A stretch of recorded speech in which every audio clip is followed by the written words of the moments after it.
Good morning students. आज हम जो आपको मिरर फॉर्मूला और आरएफ में जो मैंने रिलेशनशिप आपको निकलवाई थी उसके बेसिस पर बहुत सारे इंपॉर्टेंट न्यूमेरिकल्स में करा रहा हूं। तो देखो बेटा, मैंने प्रीवियस लेक्चर में भी आपको काफी सारे न्यूमेरिकल्स कराए थे और इसमें भी मैं न्यूमेरिकल्स करा रहा हूं। न्यूमेरिकल्स को समझने के लिए विशेष आपको मेरी क्लास पर ध्यान देना है, ठीक है। अब उस समझ में आने के बाद आपको बार बार उन्हीं क्वेश्चनों की प्रैक्टिस करनी है, ठीक है ना। फिर आप उन क्वेश्चनों को बिल्कुल नहीं बोलोगे, ओके। तो देखो बेटा, एग्जाम्पल नंबर 4, ठीक है ना। बुक का जो एग्जाम्पल नंबर 4 है, बड़ा शानदार क्वेश्चन है। मनोरंजन पार्क में लगे अवतल दर्पण। तो देखो, इस प्रकार के क्वेश्चनों को करने से पहले मैंने क्या बोला था बेटा, सबसे पहले आप वो लिखा करो जो दे रखा होता है क्वेश्चन में। कौन सी युक्ति है बेटा? अवतल दर्पण, अवतल दर्पण, अवतल दर्पण, ठीक है ना। लेकिन एक बात और ध्यान रखना, इन क्वेश्चनों को करने से पहले चिन्ह पर पाटी को लगाना मत भूल जाना, ओके। चिन्ह पर पाटी लगानी नहीं भूलनी है। और यह भी मैंने आपको निश्चित कर दिया था कि 101% इसमें से न्यूमेरिकल आता है। किसी भी साल का आप पेपर देख लीजिए उठा के, ठीक है ना बेटा। तो अवतल दर्पण के लिए वक्रता त्रिज्या को किससे रिप्रेजेंट करते हैं? आर से। खुशखबरी मैंने आपको बताई थी, आर कैसा होता है अवतल के लिए बेटा? नेगेटिव। क्लियर? 4 मीटर है। मुझे आर की तो कहीं आवश्यकता पड़ती नहीं है, एफ चाहिए।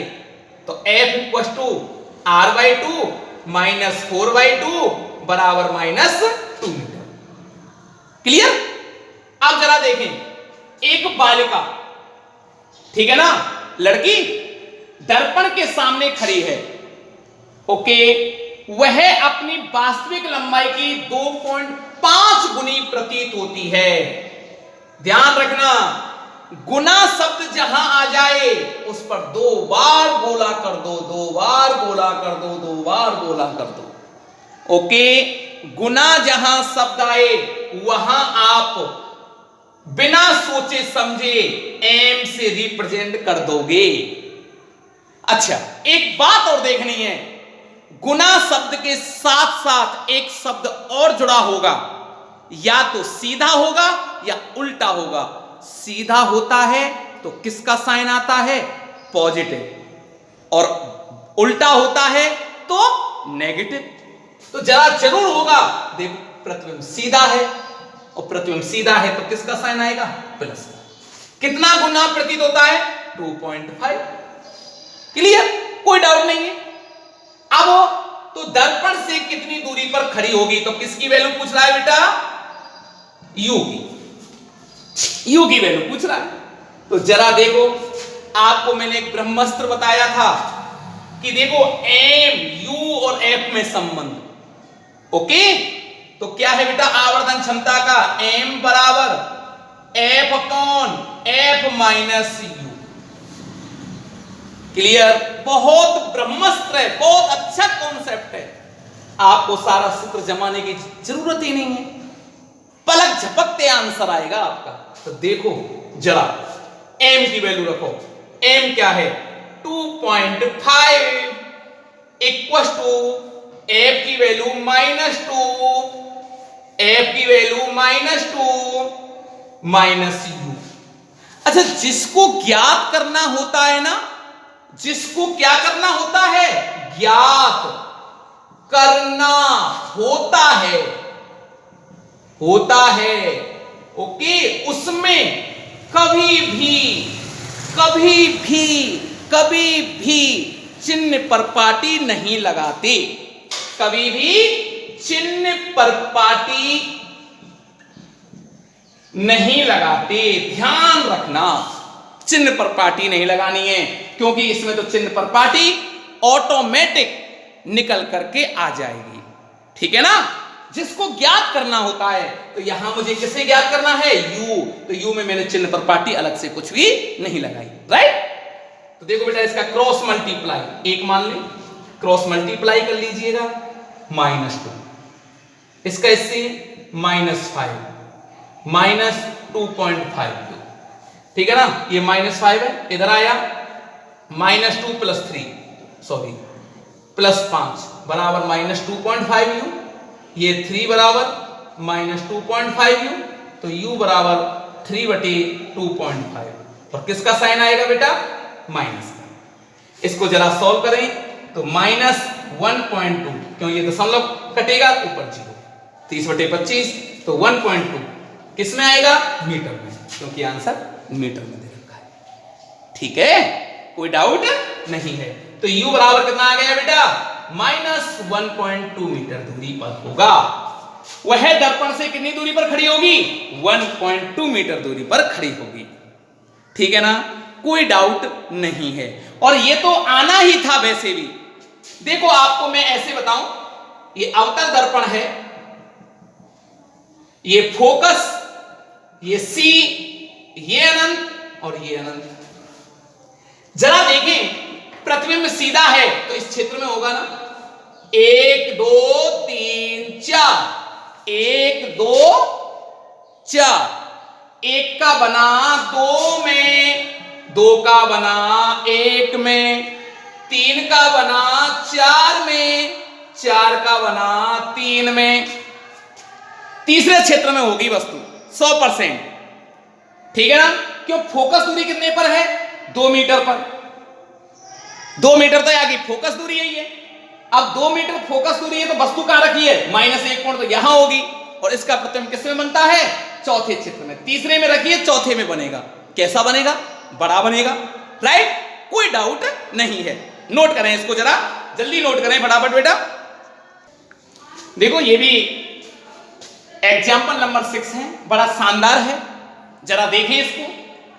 अवतल दर्पण से 20 सेंटीमीटर दूर रखे, तो बताओ कौन सी प्रकाश युक्ति का नाम लिखना है, अवतल दर्पण।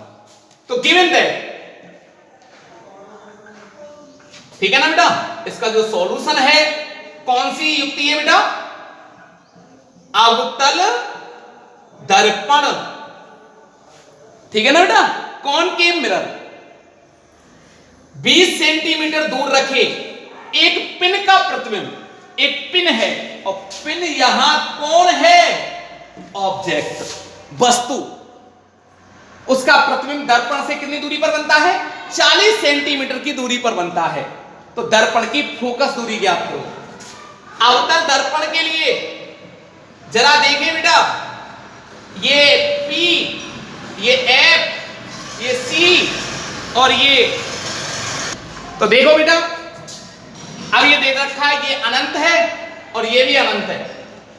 ठीक है ना, 20 सेंटीमीटर की दूरी पर रखा है, तो U का मान दर्पण के सामने है ना, दर्पण के सामने, इधर की दूरियां भूल गए, ऑरिजिन है ना ये P, इधर की दूरियां बताओ क्या होंगी, नेगेटिव, -20 सेंटीमीटर। प्रतिबिंब की दूरी को B से इधर ही बन रहा है, क्या होगा बेटा, 40 centimetre, minus plus minus, F की वैल्यू पूछ रहा है बेटा, राइट। कौन सा सूत्र लगेगा, दर्पण सूत्र। तो दर्पण सूत्र से 1/f बराबर 1/v प्लस 1/u, तो 1/f बराबर 1/v की वैल्यू बेटा -40 और -1/20, क्लियर। 1/f, इसका एलसीएम ले लो बेटा, कितना आ गया, 40 आ रहा है, ठीक है ना, -1 और -2, 1/f बराबर -3/40, तो f इक्वल टू -40/3 बराबर -13.33 centimetre. It is clear, okay, note करें।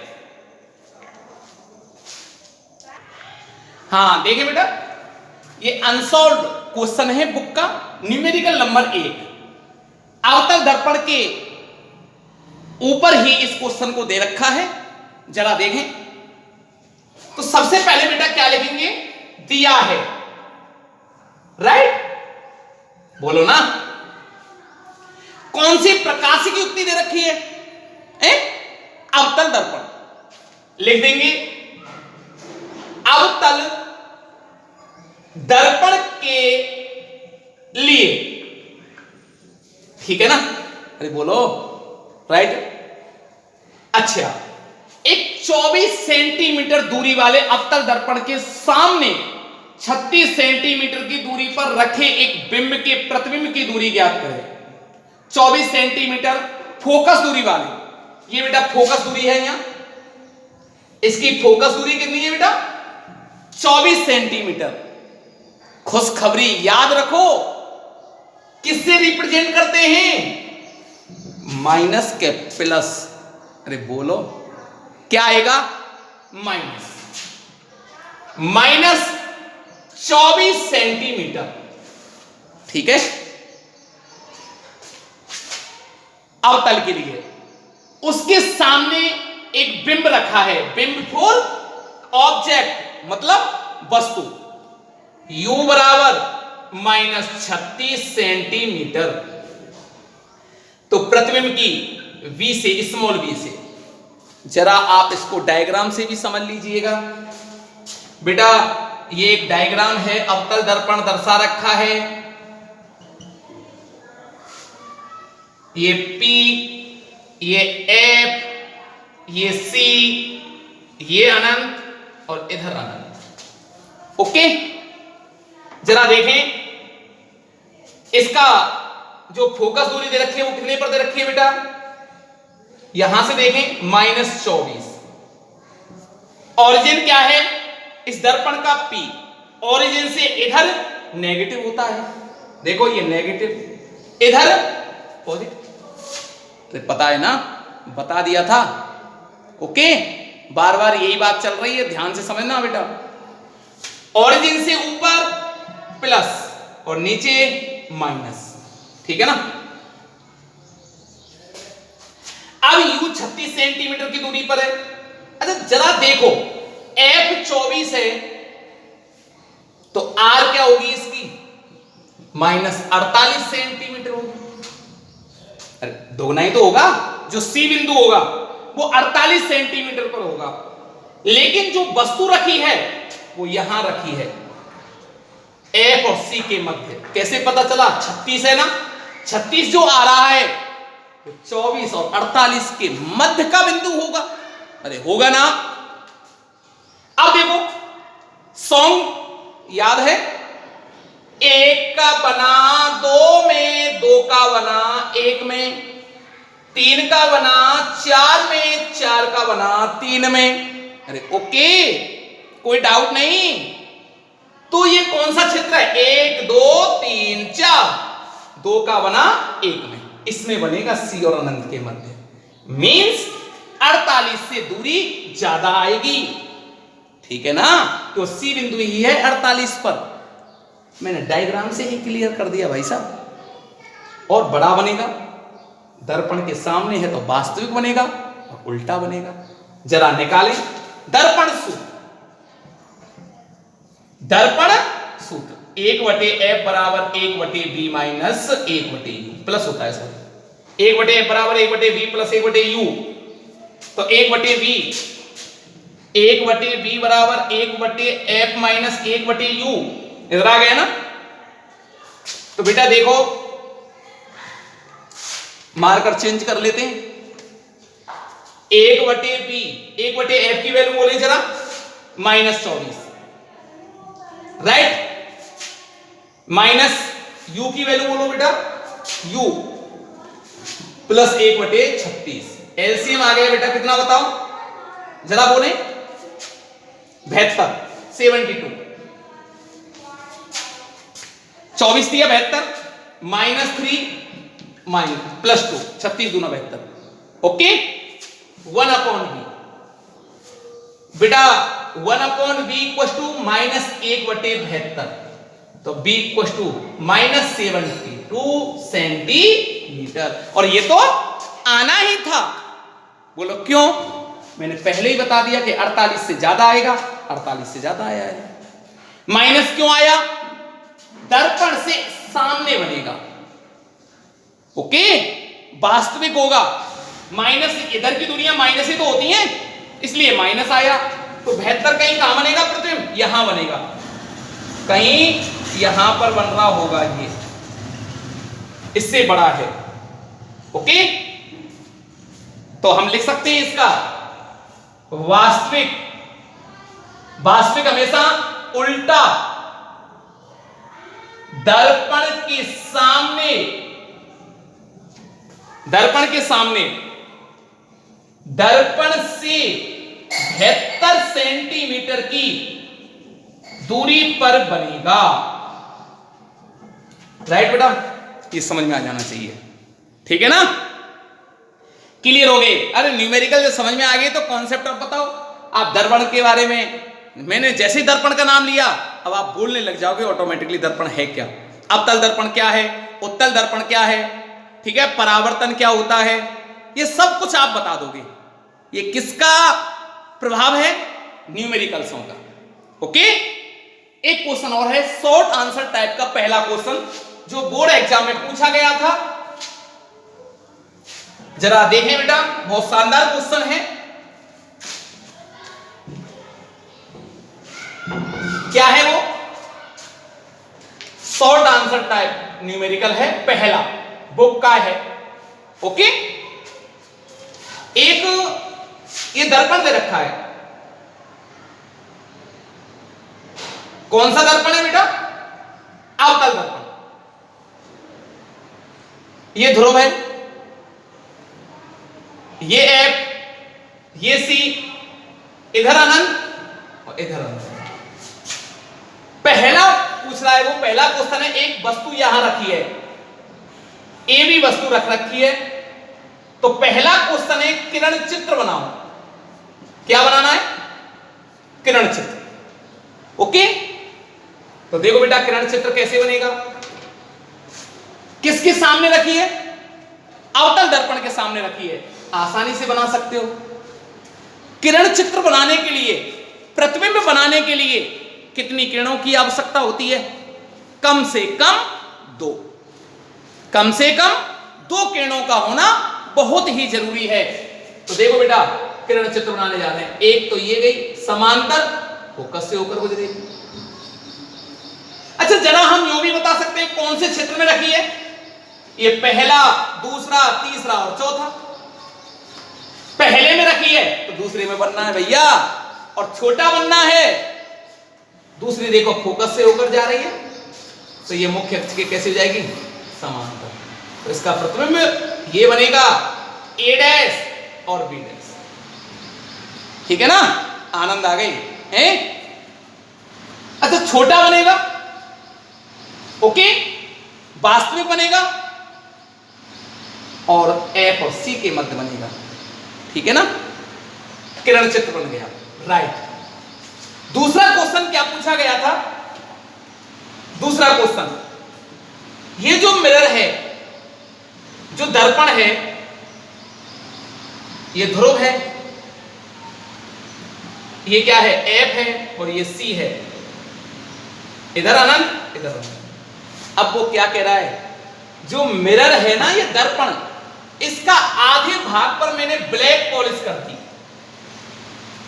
क्या कर दी? ये ब्लैक पॉलिश कर दी, पुताई कर दी इसकी ब्लैक से, ब्लैक कलर से, ओके। मैं यूं भी कह सकता हूं, इसको मैंने कट कर दिया आधा भाग इसका। तो बताओ प्रतिबिंब पर क्या प्रभाव पड़ेगा, और प्रतिबिंब बनेगा कि नहीं बनेगा? ओके, तो देखिए जरा, मुझे लग रहा है और आपको भी लग रहा होगा प्रतिबिंब तो पूरा बनेगा। क्यों? ये दोनों किरणों, दोनों नियम, 2 किरणों के नियमों का पालन तो हो रहा है पूरा पूरा। देखें जरा, मान लो ऑब्जेक्ट मेरा यहां रखा हुआ है, वस्तु ए बी, एक किरण तो ये गई बेटा मुख्य अक्ष के समांतर, फोकस से होकर जाएगी। दूसरी किरण चलो ध्रुव से गुजार दो, थीटा कोण पर, तो ये तो फिजिक्स का नियम है, जब वो किरण आपतित हो गई ना तो परावर्तित तो 100% होना पड़ेगा, 100% होना पड़ेगा।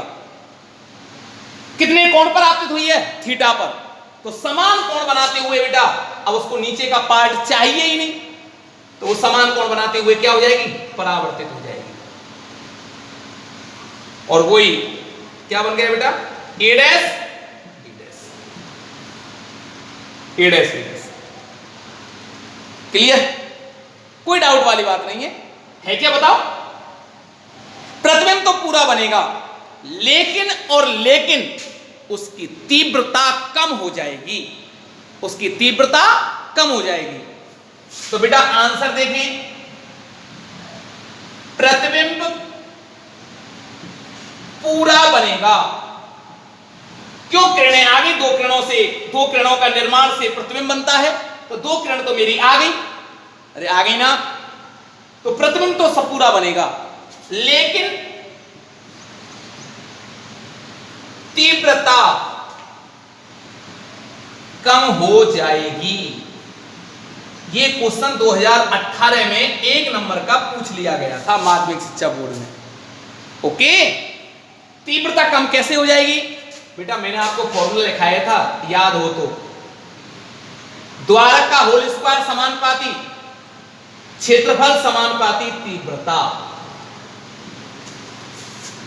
याद करो पुरानी बातों को, पुरानी बात अगर आपको याद है ना, पलक झपकते आंसर, चुटकी बल में आंसर इसका। देखो द्वारक कम किया, ब्लैक पॉलिश की तो द्वारक कम ही हो गया, किरण कोई परावर्तित तो हो नहीं सकती उससे, ब्लैक पॉलिश से।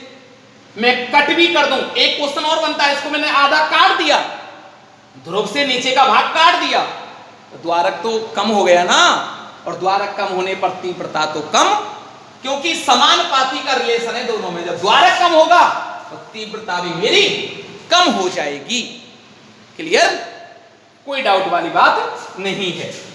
ठीक है बेटा, आनंद आए कि नहीं आए बताओ आज की क्लास में? अरे वाह, फर्स्ट क्लास। चलो ठीक है, आपको आनंद आए तो मुझे भी बहुत अच्छे आनंद आते हैं पढ़ाने में। तो आज के लिए इतना ही काफी। Thank you. ओके।